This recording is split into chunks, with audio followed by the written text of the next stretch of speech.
말씀 보도록 하겠습니다. 하나님 우리 주신 말씀은 구약성경 열왕기상 19장입니다. 구약성경 열왕기상 19장 1절부터 7절까지의 말씀입니다.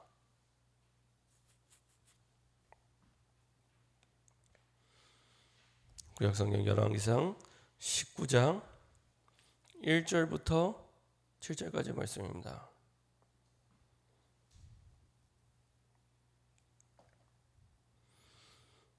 자, 여러분들 같이 합독하도록 하겠습니다. 아합이 엘리야가 행한 모든 일과 그가 어떻게 모든 선지자를 칼로 죽였는지를 이세벨에게 말하니 이세벨이 사신을 엘리야에게 보내어 이르되 내가 내일 이맘때에는 반드시 내 생명을 저 사람들 중 한 사람의 생명과 같게 하리라. 그렇게 하지 아니하면 신들이 내게 벌 위에 벌을 내림이 마땅하니라 한지라.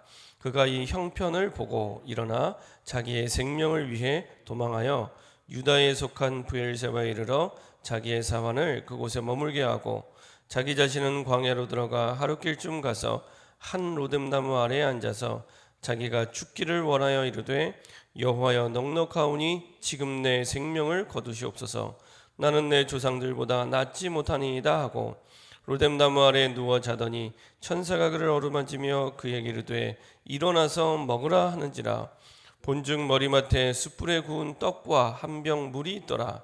이에 먹고 마시고 다시 누웠더니 여호와의 천사가 또 다시 와서 어루만지며 이르되 일어나 먹으라. 내가 갈 길을 다 가지 못할까 하노라 하는지라. 아멘. 제가 한번 기도하고 말씀 나누도록 하겠습니다. 참 좋으신 하나님 감사드립니다. 우리에게 항상 미리 말씀을 주시고 기도 제목을 주시고 전도의 방향을 주셔서 주님이 원하는, 주님이 꼭 필요로 하는 뜻대로 우리의 삶을 인도하시고 축복하심을 감사드립니다. 우리가 현실의 어려움을 올 때 놀라거나 당황하거나 두려워하지 않고 하나님이신 언약대로 분명한 하나님이신 답을 붙잡고 승리하는 우리의 삶과 인생이 될 수 있도록 축복하여 주옵소서.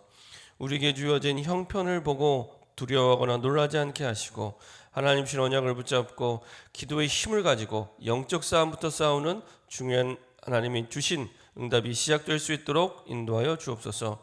어려울 때마다 변함없이 항상 중요한 언약을 주신 하나님, 우리 삶 가운데 하나님의 음성을 듣게 하사 하나님이 가장 필요로 하는 것을 날마다 확인하고 깨닫는 중요한 시작이 될 수 있도록 인도하여 주옵소서. 우리의 생각과 마음을 혼미케 하여 하나님의 주신 말씀과 기도와 전도의 축복을 놓치게 만드는 모든 불신앙과 흑암이 결박되게 하시고 하나님 주신 언약을 붙잡고 기도의 힘을 가지고 주의 음성 따라 미리 누리는 엘리야처럼 우리의 삶이 항상 시작이 기도가 되어 미리 누리는 증인 되게 하여 주옵소서. 감사드리며 예수 그리스도의 이름으로 기도합니다. 아멘. 오늘 함께 나눌 말씀 제목은 미리 누린 엘리야입니다. 미리 누린 엘리야입니다. 하나님은 하나님의 백성들에게 항상 먼저 미리 모든 일 이전에 모든 상황 속에 승리할 수 있도록 말씀을 주시고 기도 제목을 주시고 그리고 그 정도가 아니라 그 어려움과 현실을 하나님의 증거로 받고 증인으로 설 수 있도록 전도의 방향을 주십니다. 그래서 저 여러분들의 삶 가운데 가장 바르게 빨리 어려움과 환경 속에서 회복할 수 있는 가장 좋은 길은 하나님이 주시는 말씀과 기도와 전도의 흐름 속으로 들어가는 겁니다. 시간은 흐름이 있습니다. 과거가 있고 오늘이 있고 다가올 미래가 있고 지금도 시간은 계속 흘러갑니다. 그래서 흐름이 있다고 얘기를 하죠. 마찬가지로 하나님은 말씀해 주시는 말씀의 흐름이 있습니다. 그래서 어제도 말씀드렸지만은 하나님이 내게 원하시는 게 선명하고 분명하게 확실하게 깨달은 가장 좋은 방법은 흐름을 확인하는 겁니다. 그래서 제가 어제는 올해 강단의 말씀을 한번 적어봐라. 제목하고 강단 본문만 혹시 시간이 되시는 분들은 1월 첫째 주부터 지금까지 주신 말씀의 제목과 그리고 본문의 말씀을 쭉 한번 적기만 해도 하나님이 내게 원하는 그 흐름의 방향들이 보이기 시작합니다. 아니면 너무 길면 적어도 지지난주, 그전주, 이번주 말씀의 제목을 적고 본문을 적고 이렇게 쭉 한번 흐름을 보셔도 좋고요. 아니면 강단의 말씀과 그 다음에 핵심 예배 말씀과 산업선교 말씀과 오후 예배 말씀 쭉 제목을 적고 본문을 적고 쭉 확인만 해도 하나님이 계속 나에게 원하시는 방향이 어떤 방향인가가 보여지기 시작합니다. 근데 이게 지금 내가 처한 상황 속에 가장 선명하게 정확한 답을 찾는 가장 좋은 길입니다. 그래서 이제 어떤 분이 은혜를 받으면 이거는 내게 주시는 말씀이다라고 하는 것도 중요한데 더 중요한 게 흐름 속으로 들어가는 겁니다. 흐름 속으로 들어가면은 흐름 속에 들어가서 그 흐름에 내 삶을 맡기고 흐름을 타기 시작하면 정말로 하나님이 나와 상관없이 하나님의 응답의 문들을 열어가시고 힘을 주시고 인도하시고 이런 하나님의 응답들을 되어지는 응답들을 하나님의 역사의 응답들을 보게 됩니다. 그래서 말씀의 흐름 속에 내 삶을 맡기게 되면 그 속에서 정말로 하늘 보좌의 능력과 시간과 공간을 초월하는 하나님의 역사와 237의 빛을 비추는 하나님의 축복을 하나님 보게 하십니다. 사무엘상 16장 1절부터 3절 보니까 이 어마어마한 선지자 사무엘이 사울왕 때문에 사울왕을 사무엘이 세웠거든요. 사울왕 때문에 낙심하고 있을 때 슬퍼하고 있을 때 하나님은 그때 다시 그 슬퍼하는 사무엘을 회복하고 일으키는 하나님의 방법은 하나님의 음성을 듣는 거였습니다. 하나님의 말씀을 주는 거였습니다. 근데 이게 똑같이 변함없는 하나님의 방법입니다. 모세가 출애굽을 하는데도 어마어마한 군대와 무기를 주신 것이 아니라 말씀을 주시고요. 여호수아가 전쟁을 치러야 될 때 군대와 강한 무기를 준 게 아니라 하나님의 말씀을 주셨습니다. 똑같습니다. 하나님의 말씀대로 하나님은 하나님의 뜻을 전달하게 하시고 그래서 그 상황 속에 하나님의 꼭 필요한 뜻이 무엇인지를 흐름 속에서 발견하게 하십니다. 그리고 그 속에 주신 기도 제목을 붙잡고 기도할 때 하나님의 나라가 임하기 시작하고요. 하나님의 나라의 일을 이루기 시작하시고요. 사무엘상 1장 9절부터 11절에 보니까 한나가 괴로울 때 참 잘했죠. 여호와를 향하여 기도했다고 이렇게 말씀하고 있습니다. 통곡할 만큼 마음이 괴로울 때 이 한나가 하나님을 향하여 기도하게 하시고 하나님의 뜻을 제대로 붙잡았죠. 내 자식이 필요한 게 아니라 시대를 살릴 나신이 필요하구나. 하나님의 꼭 필요한 뜻을 발견하게 됩니다. 그래서 사무엘을 통해 하나님의 뜻을 이루고 하나님의 나라를 이루는 하나님의 일에 응답을 누리는 중요한 응답이 시작이 됐습니다. 특별히 하나님은 저 여러분들의 전도를 마음에 품어도 그때부터 이유 있는 하늘과 땅의 권세를 허락해 주십니다. 그렇죠? 내가 연약해도 괜찮고 부족해도 괜찮고 문제가 있어도 괜찮습니다. 전에 한번 이제 어머니하고 대화를 하는데 어머니 그런 말씀 이제 하시더라고요. 제가 이제 어머님이 이제 교회 권사님이니까 어머님 이제는 뭐 다른 거 할 거 있겠습니까? 정말로 이렇게 그 교회와 그리고 정말로 현장을 위해 전도하시면서 그것을 두고 기도하시고 인도받으면 좋겠다고 했더니 딱 첫마디가 뭐였냐면 야야 내가 내 자식도 전도 못하는데 무슨 나가서 내가 전도하냐 이거였습니다. 되게 맞는 얘기잖아요. 되게 막 딱 들으면은 막 은혜가 될 것 같고 맞는 얘기 같고 막 합리적인 얘기 같지만 그렇지 않습니다. 그렇지 않습니다. 그 전도와 선교의 시간표는 하나님 손에 있기 때문에 그거를 내가 판단하고 생각하면은 사실은 아무것도 못합니다. 하나님이 생각하고 판단할 것을 우리 어머님이 말씀하시더라고요. 그래서 그렇게 하면 어머님 언제 세계 복음화합니까? 그렇죠? 그래서 그것은 다 그 하나님의 시간표가 있고 그리고 하나님이 문 열어주시는 대로 하시면 된다. 이렇게 말씀드렸던 것 같습니다. 하나님께서는 정말로 하나님의 뜻을 두고 우리에게 전도와 선교를 두고 말씀을 주시고요. 이것 때문에 이유 있는 능력과 힘을 주십니다. 여러분들이 힘을 얻어야 된다면 능력을 얻어야 된다면 이것 때문에 사실은 우리가 힘을 얻고 능력을 얻어야 됩니다. 전에도 말씀드렸지만 야곱이 집에서 팥죽을 쓸 때는 하나님의 능력이 필요 없습니다. 그냥 집에서 팥죽을 쓰면 됩니다. 근데 진짜 하나님의 뜻을 두고 인도받아야겠다. 그러면 그때 깨닫게 됩니다. 나는 할 수 없구나. 정말 나는 할 수 없구나. 하나님의 능력이 정말 필요하구나 깨닫게 됩니다. 진짜 내가 전도를 마음에 품고 있는 받을 때 이거는 난 할 수 없구나. 진짜 하나님이 내게 능력을 주시고 힘을 주시고 증거를 주셔서 그 응답으로 내가 증인으로 서면 되는구나. 하늘과 땅의 권세가 필요한 이유가 여기 있습니다. 그래서 마태복음 28장 18절부터 19절 보면은 모든 족속으로 가서 제자 삼는데 하늘과 땅의 권세가 필요한 겁니다. 모든 족속으로 가서 제자 삼지 않는데 하늘과 땅의 권세가 필요치 않습니다. 그래서 모든 족속으로 가서 제자 삼는데 주님은 약속해 주셨습니다. 하늘의 권세, 땅의 권세, 모든 권세를 주셔서 하나님의 가장 중요한 뜻을 이룰 수 있도록. 이 흐름을 알고 현실을 보면 그때부터는 어려움이 아니라 중요한 축복의 바탕이 되고 뿌리가 되고요.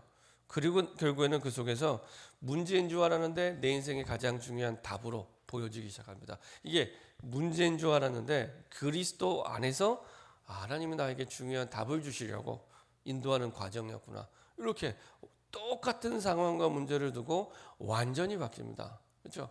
문제와 상황은 똑같은데 말씀 기도 전도의 흐름 속에서 볼 때 다른 게 보여지기 시작합니다. 엘리야도 마찬가지입니다. 어마어마한 능력과 역사를 체험하고 그리고 그걸 일으켰죠. 가뭄을 예언했을 뿐만 아니라 가뭄을 그치게 하기도 하고요. 죽은 아이를 살리기도 하고요. 850대 1의 싸움에서 이기기도 하고요. 이런 어마어마한 싸움을 했습니다. 그럼에도 불구하고 이 엘리야도 인간인지라 또 어려움이 왔죠. 어제도 말씀드렸지만은 19장 3절에 어려움이 온 이유가 있습니다. 그가 이 형편을 보고 일어나 자기의 생명을 위하여 도망하여. 그 시대적인 이 선지자 엘리야도 이런 시간표가 왔습니다. 하나님의 언약을 보고 하나님의 여호와를 향한 것이 아니라 형편을 바라보니 소망이 없는 겁니다. 그렇죠? 그 이스라엘 역사상 가장 악한 왕, 그 악한 왕보다 더 악질인 사람이 이세벨. 이세벨은 이방인이잖아요.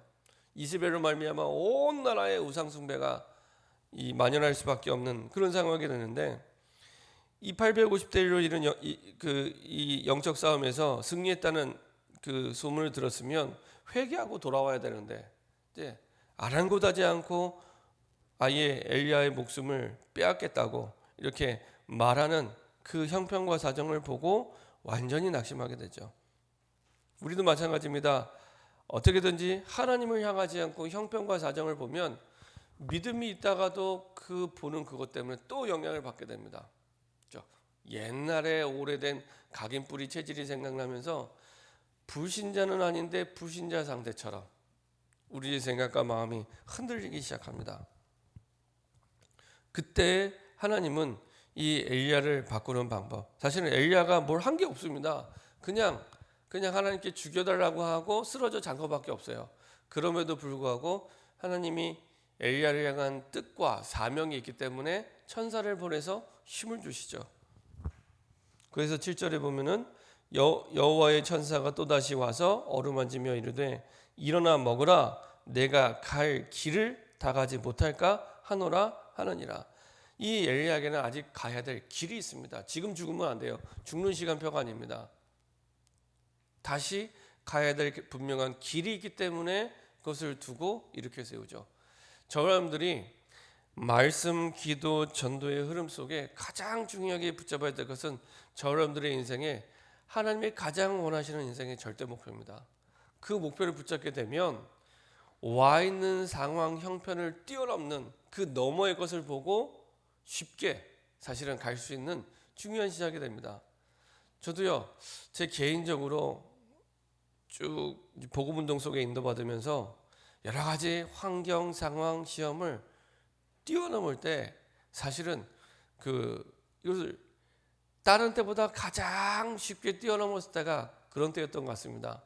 정말로 하나님이 내게 주신 천명이 있고 사명이 이거구나 깨닫게 되니까 사실은 그 속에서 그 앞부분에 있는 그 형편과 사정은 서론이구나. 여기에 내 인생과 에너지와 시간을 낭비할 이유가 없구나. 이게 생각과 마음이 정리가 되더라고요. 옛날 같으면 그 아무것도 아닌 일에 처음에는 이게 아무것도 아닌 일이라는 것조차도 모르고 사단에게 속습니다. 거기에 진짜 중요한 건 줄 알고 모든 에너지와 힘과 시간을 다 쏟아붓습니다. 근데 그 너머에 하나님이 내 평생에 주신 절대 목표를 딱 붙잡고 나서 보니까 아무 쓸모가 없는 거예요. 전에는 그렇게 중요하게 보이는데 이거는 아무 쓸모가 없는 겁니다.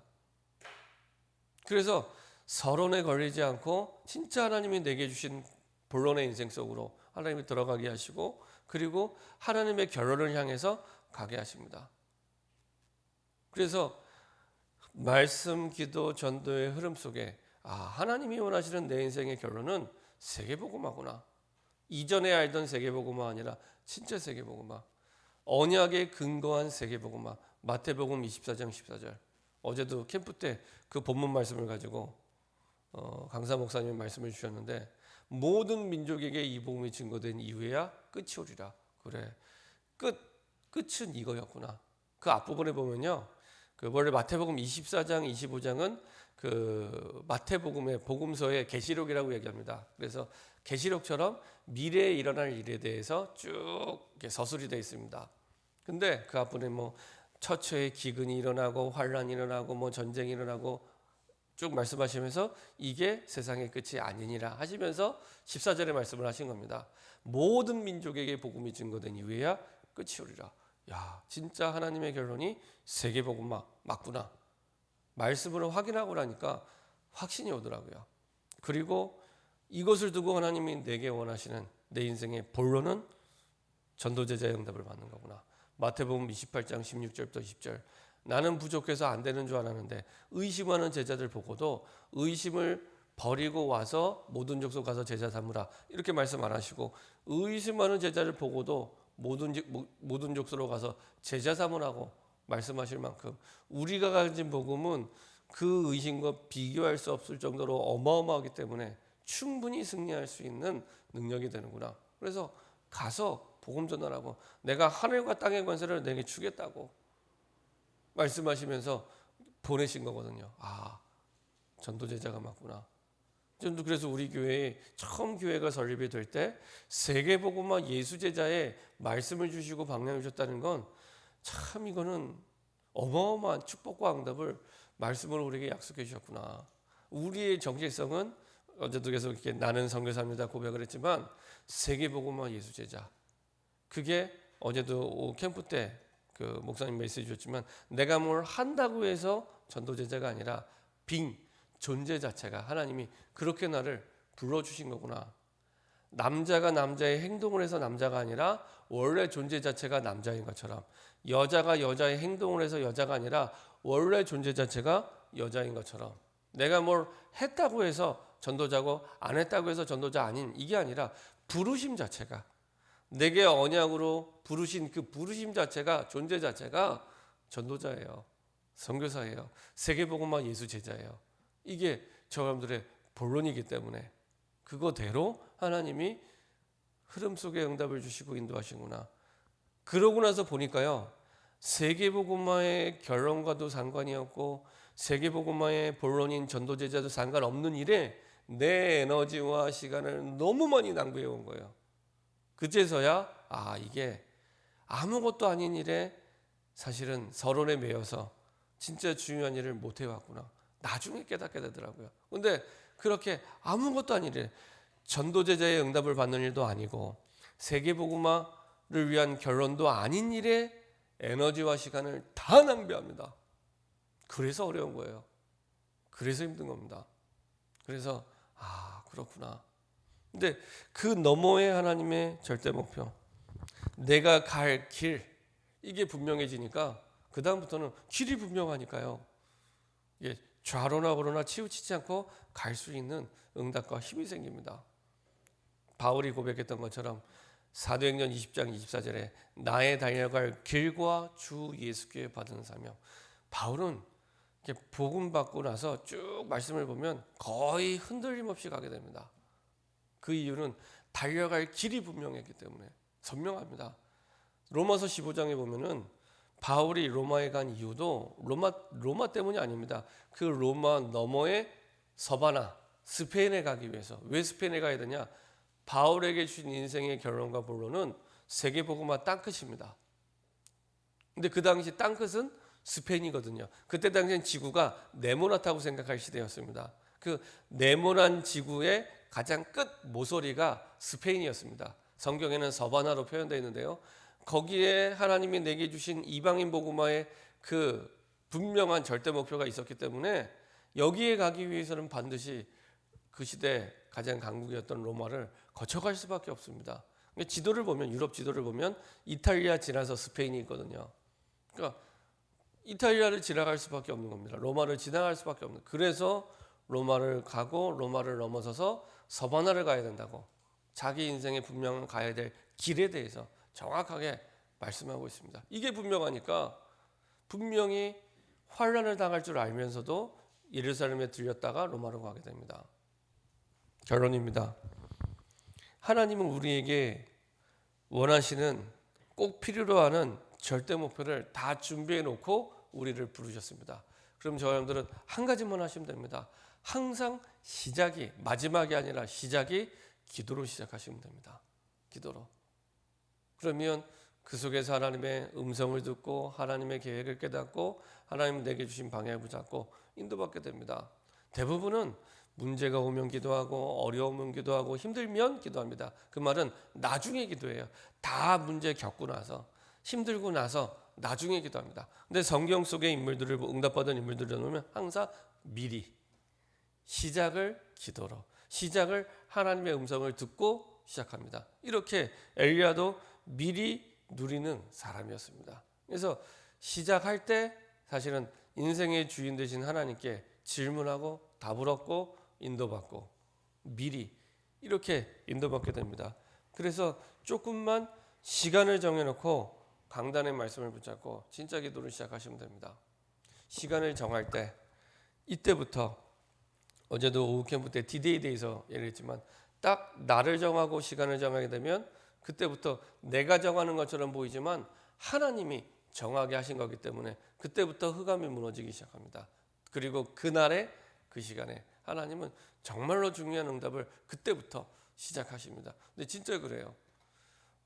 저도 이렇게 목사다 보니까 주일 예배를 와서 인도해야 되고 말씀을 전해야 되잖아요. 근데 힘들 때가 있습니다. 오늘 같은 날은 막 이렇게 좀 마음이 불편하기 때문에, 마음이 힘들기 때문에 좀 나도 이렇게 메시지를 전하지 않고 앉아서 말씀을 좀 들었으면 좋겠다, 이런 마음이 들 때가 있거든요. 근데 그럴 수 없잖아요, 상황이. 그러면 이제 그때부터 영적 싸움을 하는 겁니다. 계속 기도하면서 이제 영적 싸움하고 흑암 결박하고 또 하나님이 주신 말씀 기억하고 이러면서 강단에 올라가기 직전까지 싸움을 합니다. 영적 싸움을. 신기한 건 강단에 이제 올라가서 딱 예배가 시작하면 그때부터요 마음이 평안해집니다. 그때부터 평안해지고요, 힘이 나고요, 그리고 그때부터 오히려 더 깊이 하나님이 전달할 메시지를 마음에 담게 하십니다. 그러면서 하나님이 진짜 하나님이 약속하신 그때, 그날, 그 시간에 하나님이 하시는구나, 이걸 또 확인하게 하십니다.